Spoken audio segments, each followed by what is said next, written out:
Welcome to today's Explainer. We're diving into something truly dark yet incredibly profound from our source material today.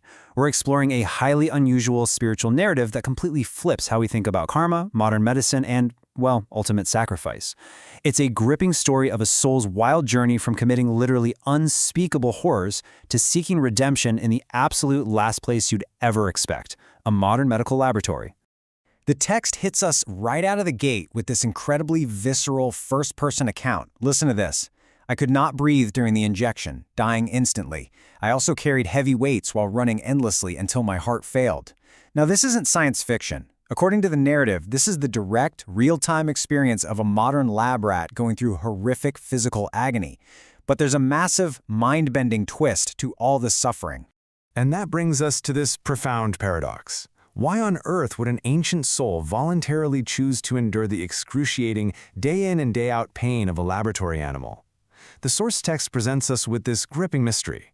You see, the suffering this entity goes through, it's not a punishment being forced upon him. It is a conscious, 100% willing choice made by the soul itself. So, to understand why anyone would ever choose this, we've got to take a hard look back at their past life. Which brings us to part 1, the cruel prodigy. Let's track the really disturbing descent of a man named Yan Mu. He was actually born into this prestigious fourth-generation medical family in Shanxi. He inherited brilliant medical knowledge, right? But his youth was entirely consumed by a dark fascination with hunting and dissecting animals, rather than actually healing anyone. And as an adult, this obsession totally spiraled out of control. He literally exiled himself to the mountains and became a serial killer, hunting humans just to dissect them. Finally, at age 34, the text notes his life was cut short when he was accidentally shot by another hunter, an event completely orchestrated by the vengeful spirits of his victims. It's a stark, terrifying contrast. You look at his ancestors, they practiced medicine with profound compassion. They treated the poor for free, driven by this genuine desire to alleviate suffering. But Yan Mu? He took that exact same medical genius and weaponized it solely to satisfy his twisted, morbid curiosity about living anatomy. He had all the brilliant knowledge of his father, but absolutely zero compassion. And the source material doesn't shy away from the sheer brutality of his crimes. He would fake hunting accidents to capture lost, vulnerable travelers. Then he'd tie these living humans to trees and dissect them while they were fully awake, just to coldly observe their physiological reactions. Unsurprisingly, accumulating that kind of massive karmic debt meant his crimes against humanity were judged as incredibly severe.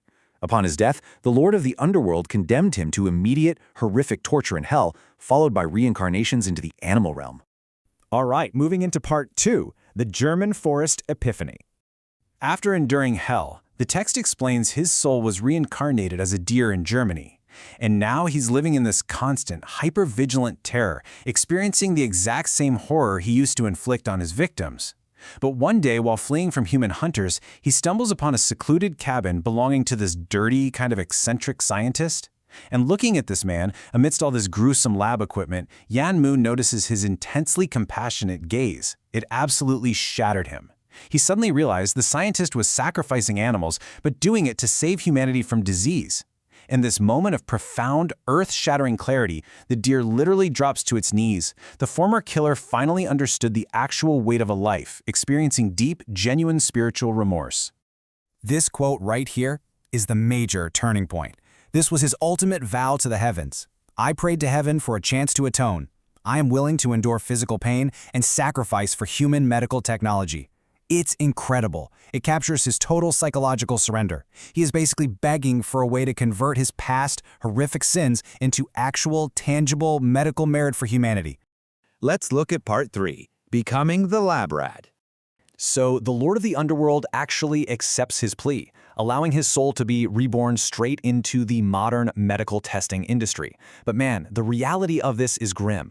Over countless reincarnations, he is genetically modified for congenital diseases, he endures lethal chemical injections and drug trials, he's pushed to extreme physical limits, like being thrown into -50°C environments. Sometimes he's the suffering experimental group, other times he's the baseline control group. And yet, despite facing this unthinkable, relentless torture, his mind remains completely at peace. Why? Because he's finding joy in his underlying mission to turn his sins into merit.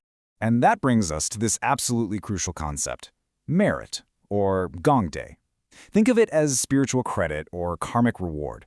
It's earned through righteous actions, selfless sacrifice, and a true dedication to the welfare of other sentient beings. It is literally the currency of his redemption. But what's really fascinating here is that the text points out this merit isn't just generated by his physical pain alone. It's heavily fueled and amplified by the prayers and spiritual energy dedicated to him by modern spiritual cultivators. Which leads us to part 4, the ultimate sacrifice. Armed with all this accumulated spiritual merit, Yan Mu is brought back before the Lord of the Underworld and offered a terrifying proposition to rapidly accelerate human progress. He has to take on the burden of 100 rats. He willingly agrees to a profound metaphysical burden, completely fracturing his soul so he can inhabit 100 laboratory rats simultaneously. This isn't just taking on physical pain, it's a monumental spiritual feat. His single consciousness endures 100 distinct, agonizing medical experiments at the exact same moment. And the text emphasizes that he does this without a single shred of regret. It's just a fierce, unwavering dedication to advancing human medicines and health foods while completely clearing out his massive karmic debt. Finally, part 5, a plea for all beings. Now, despite his own incredibly successful path to redemption, Yan Ma observes a heartbreaking divide in the laboratory. He draws this stark contrast. On one side, you have him, a willing participant, transforming pure physical agony into this joyful spiritual liberation. But on the other side, he sees the vast majority of other lab animals as trapped souls. They are suffering unwillingly, trapped in endless fear, completely dominated by their karmic debt, and totally unable to comprehend why this is happening to them. So he leaves us with this really desperate, sobering realization. Physical medicine, no matter how miraculously advanced it gets, can only cure human bodies. It does absolutely nothing to liberate those trapped, unwilling, and suffering animal spirits.